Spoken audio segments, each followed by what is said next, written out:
Grayson Nolan, 11, watches Mr. Beast videos every day at his home in West Memphis, while his favourite video is the one where the Beast crew spends 7 days at sea because they had to survive and build shelters on a raft, and he had all of his friends and they met a little seagull. Something else draws him to the channel. I like him because he's super nice and helps people and gives them money, says Nolan, who also has a YouTube channel. So this is Mr. Beast's brand image through the eyes of an 11-year-old boy who probably wants to be like Mr. Beast, that he is a good person who gives people money. If there is one thing this Z-list British YouTuber is known for, it's hating on Mr. Beast. Now, I'm literally the last principled leftist YouTuber in that I called out Mr. Beast before everyone. I called him out nearly 4 years ago, making a video about how he exploits poverty for content. And I got loads of backlash about that video until I think 2022, where it actually gained a lot of traction and people started agreeing with me. And then since the start of 2023, loads of people hate this guy now. I'm like that scene from Back to the Future where Marty McFly inspires the music of Chuck Berry, saying your kids are going to love it. That is how much of a visionary I am. So I can't wait for you guys to see my Taylor Swift video coming out at the weekend, where I might have some criticism of Taylor Swift as well. But going back to Jimmy Beast, it's been well known for a while he doesn't treat his workers that well.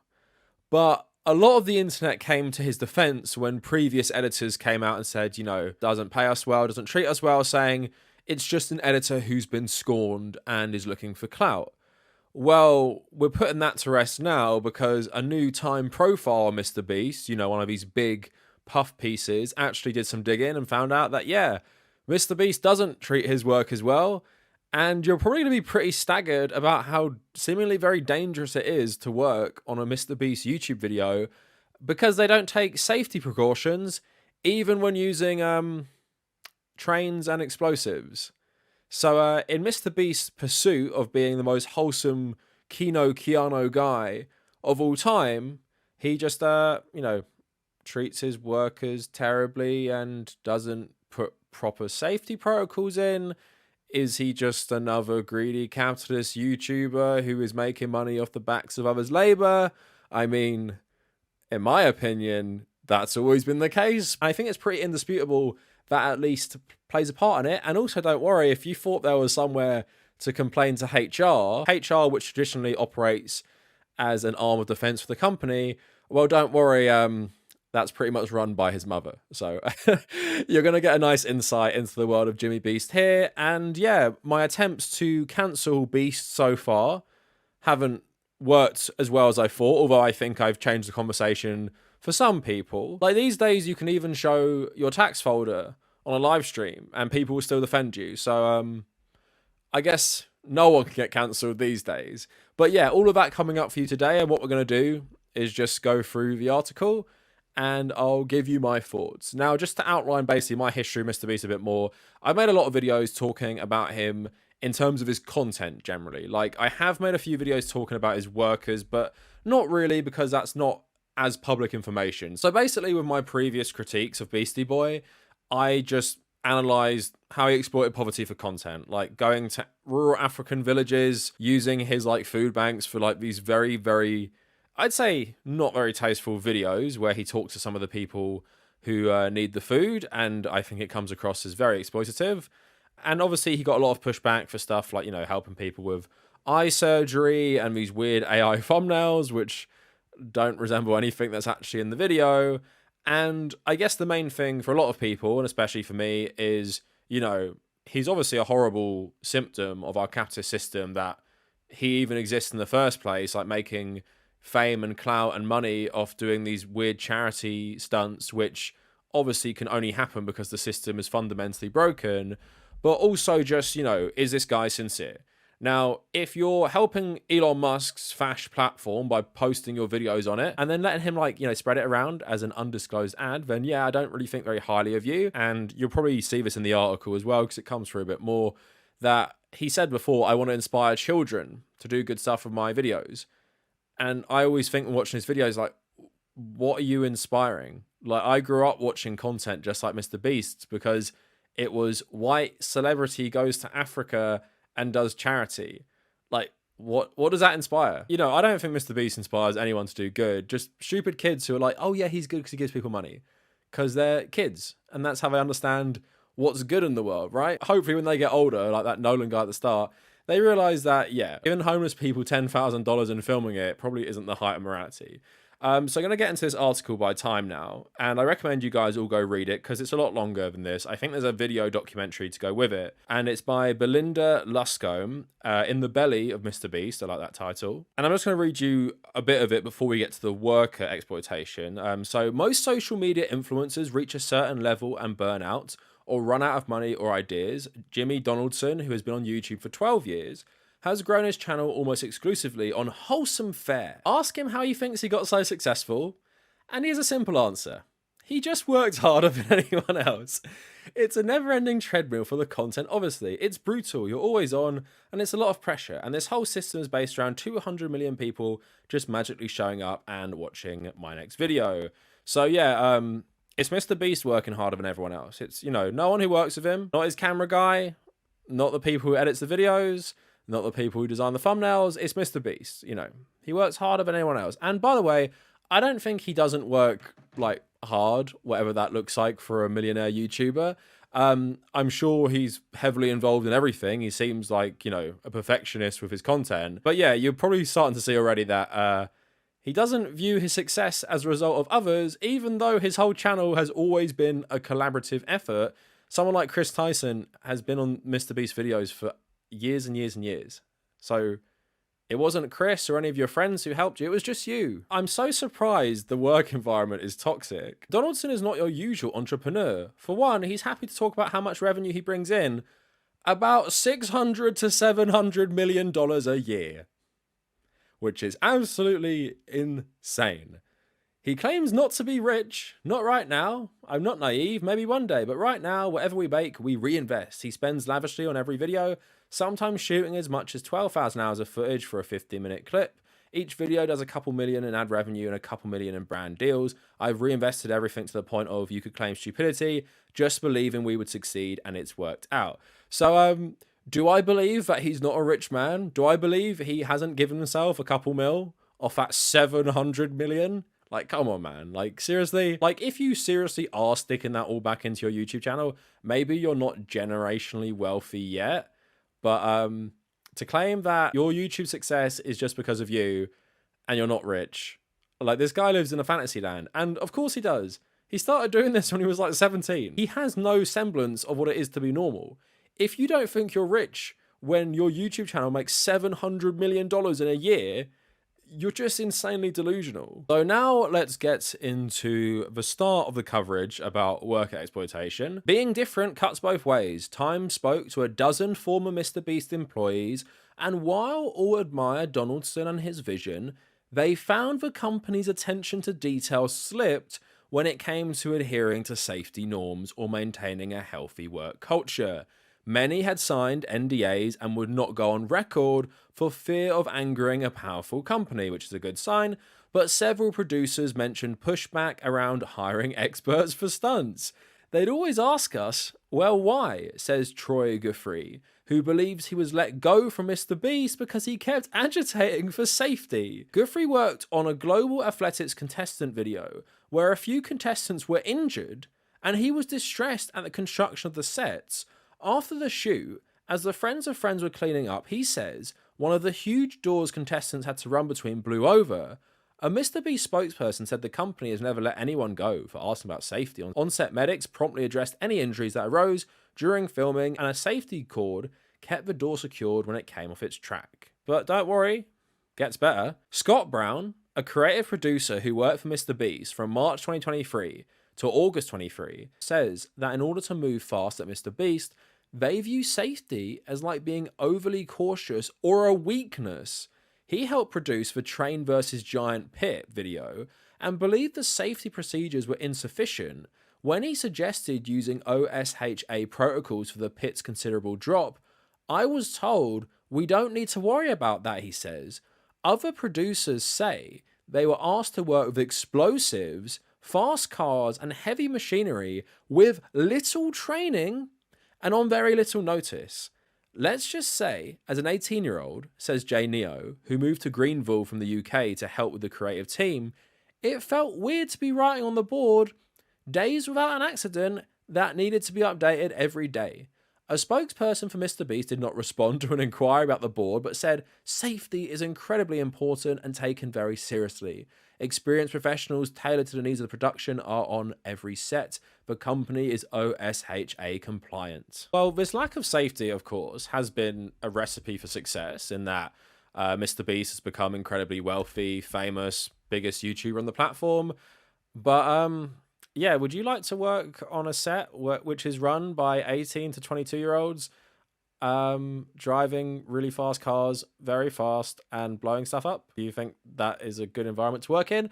And do you think it says a lot about MrBeast in that they see it as a weakness if you try and be safe? And also they might fire you if you bring this up. I thought good guy Wholesome MrBeast was good because he gave people money. And sometimes he goes to a poor sub-Saharan African country and makes a video about it. That's good, actually. But treating work as well, I guess that's a bit, beyond that. Because, as we all know, the success is down to MrBeast. No one helped him. Doesn't make money off the backs of his employees. They're not responsible for his success. Yeah, it's just MrBeast running around, driving fast cars and blowing stuff up. So moving on, newly hired producers are given housing, good salary, and 3 months in which to prove themselves. Of the dozen former employees Time interviewed, most had no problem with Donaldson, but described a company culture that was toxic with a lot of bullying. People are experiencing enormous amounts of stress. There's a lot of fear that you can be fired at any moment, says Brown, who left to work for a company in LA. And because clear feedback isn't given, it's hard to know whether that's going to happen. Guthrie says he was grateful for the opportunity, but MrBeast was one of the weirdest experiences I've ever been through. A spokesperson for MrBeast says the company has high standards for performance, and not everyone is best suited for the work. Yeah, any of you guys who've worked shitty jobs in corporate land have heard that last one. The company has high standards for performance, and not everyone is best suited for this work, which means the company is very, very toxic, and if you speak out, we'll fire you, basically. And I'm guessing most people who work for MrBeast aren't in a union either, but he gives you a house for 3 months, and maybe he'll kick you out if you complain about bullying. Again, like, we've all worked in terrible places where the boss was a tyrant or co-workers were terrible or middle managers were like the Stasi reporting us to the higher-ups or saying one bad thing about the company. So yeah, does this surprise me at all? No. Does it surprise me that the guy who absolutely simps after Elon Musk thinks his success is down to his own individual brilliance? Do I think he is someone who'd probably treat his work as well? His hero Elon treats his workers like trash. So again, mini Elon, who wants to be president one day, is also seemingly guilty based on a dozen interviews of people who spoke to Time. So yeah, good guy MrBeast being a bad boss and the company being shitty to work for. I wish this would surprise me, but I'm sure there'll be people defending him in the comments that, these people are just weak, they're just, snowflakes, they can't handle the pressure of working for a big company. And you know what it actually bizarrely reminds me of? It reminds me of that video I made about people talking about working at the Daily Wire, obviously owned by Ben Shapiro. Like, it seems very, very similar. Bullying, being treated like trash, like a really toxic culture where you basically can't speak up or you're going to be fired at any moment. But don't worry, if you have a complaint, you might be able to go to MrBeast's mother, Susan Parisher, who retired from the military in 2007 as a lieutenant colonel after 21 years in the service. Parisher's title is Chief Compliance Officer, but many employees say she's effectively in charge of HR. One employee, MrBeast, says he tried to let her know people were unhappy. I'm going to tell you right now that if the company keeps treating people the way it's been treating people, Jimmy's going to have no one left to work for him. He says he told her. He recalls her being shocked and asking for time, but there was no follow-up meeting. A spokesperson did not respond to an inquiry about this interaction. Talking about working in the town where MrBeast is from, Brown says, you get all these people in a town where there's not much going on. If you can show that you're a real believer in the Beast way of doing things, you're rewarded. The Beast way is to go hard, say people who've worked there and not push back. You can get there faster if you do not give as much value to compassion and professionalism. And just to round up the article, it's a good article, go read it. And obviously MrBeast gets a lot of criticism about his, exploitation of poverty. And he says, I like to do those kinds of videos because it gives younger kids someone to look up to and be like, oh, that's cool. And instead of drinking alcohol, it's a role model. They can be like, He does good and helps people. Jimmy Donaldson defends his charity work against charges of poverty profiteering by pointing out that it is funded by his main channel, which sends the charity channel $100,000 a month. All the money a sponsor pays for anyone donates, he says, goes directly to the organization. I don't know how this question was asked, but he fundamentally doesn't understand what exploiting poverty means. Like, if you say to someone, you're exploiting poverty for content, they're like, well, now, because I send that channel $100,000 a month from the main channel, like, that's not what it means. It means you're literally exploiting poverty to make YouTube videos. So you're going to sub-Saharan Africa, rural villages, filming yourself there, well, to make yourself look better and to help your brand. But anyway, what this person said about going to the mother and her pretending she cared and not doing anything, that's like typical HR behavior. But you really think Mr. Beast's mother is going to be telling Mr. Beast to treat the employees better? And just his story resembles a lot of things you see normally, like narcissistic YouTuber thinks all his achievements are because of him. If you want to work for his company, buy into his cult of not complaining, not being professional, and not having compassion. That's the important one. And maybe you'll make it in Mr. Beast land, because to be in Mr. Beast land, you have to worship Mr. Beast, think everything he's doing is awesome. Don't talk about safety standards when you're handling explosives or moving trains or fast cars. No, just tell him it's all good, work really hard, and maybe he'll set up a company town for his employees. So not only is your paycheck tied to working for him, also your housing is as well, because you have to move to where Mr. Beast lives. Now, of course, I am Mr. Beast's #1 hater. That's a reputation I have, and I'm proud to have it, because I've never liked this guy, and I don't know why anyone likes this guy anyway, in terms of just the content, purely. It's just mind-numbingly stupid, and just everything that's wrong with YouTube, and that is creating an ecosystem where you get even worse copycats of Mr. Beast. But beyond that, if you saw his initial videos, you know this is a guy that does not do stuff because he has good morals, out of the kindness of his heart. There is nothing to suggest in his entire history that he does stuff because he likes doing good things.